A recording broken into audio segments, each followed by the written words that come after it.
आज हम लोग रियल घोस्ट स्टोरी के बारे में सुनने जा रहे हैं जिसका नाम है अधूरी इच्छा।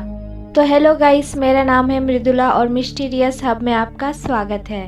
ये एक चौंका देने वाली घटना है जो 1950 में घटी हुई थी। उत्तर प्रदेश के रानी बाजार गांव में एक राम प्रकाश तिवारी नाम का आदमी रहता था। उसकी 5 साल की लड़की थी। उसे कैंसर की बीमारी थी और उसकी कई जगह से इलाज कराने के बाद भी वो जिंदा न बच सकी। रात के 1 बजे उसकी मौत हो गई। उसी रात को एक दूसरे गांव में मोहिनी नाम की एक औरत की ट्रक से टकराने की वजह से मौत हो गई। मृत के परिवार वाले लोगों ने उस औरत का दाह संस्कार कर दिया। दूसरी तरफ जब रानी बाजार में उस मृत लड़की को दफन करने के लिए जंगल में जा रहे थे, अचानक रास्ते में उसके शरीर में कुछ हलचल हुई और वो उठ खड़ी हो गई।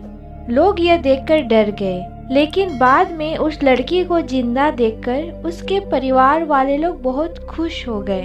लेकिन लोगों को यह पता नहीं था कि उस लड़की के शरीर को किसी और की आत्मा ने जकड़ लिया है। उस 5 साल की लड़की के अंदर मोहिनी की आत्मा घुस चुकी थी। वह अलग जगह पर आकर बहुत दुखी और परेशान हो गई थी।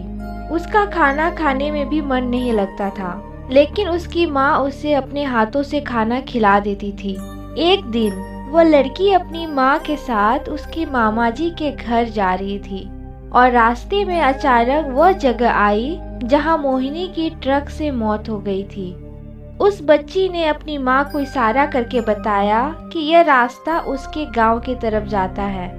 उसकी माँ ने उसकी बातों को अनसुना कर दिया और वो अपने मामा जी के घर पहुंच गई। उसके मामा जी के घर के पास मोहिनी के गांव की एक औरत सिमरन जो किसी काम से आई हुई थी। मोहिनी की आत्मा ने उसको पहचान कर उसको आवाज देने लगी। सिमरन को लड़की के मुंह से अपना नाम सुनकर बहुत आश्चर्य हुआ। सिमरन के पूछने पर उस लड़की ने उसको अपनी पूरी घटना बता दी और बोली कि मेरी मौत से पहले ही मेरे घर वालों ने मुझे जला दिया और इस बच्ची की खाली शरीर को देखकर मैं इसमें रहने लगी। जब सिमरन ने यह बात सुनी तो उसने अपने गांव जाकर सारे गांव वालों को यह बात बता दी और उसका पूरा परिवार मोहिनी से मिलने आ गया। उस लड़की ने सबको पहचान लिया और वो अपने पूरे परिवार के साथ अपने गाँव चली गई और उसने वापस रानी बाजार आने के लिए मना कर दिया, लेकिन लोगों के समझाने पर वह मान गई। इस तरह वह दोनों परिवारों के साथ रहने लगी।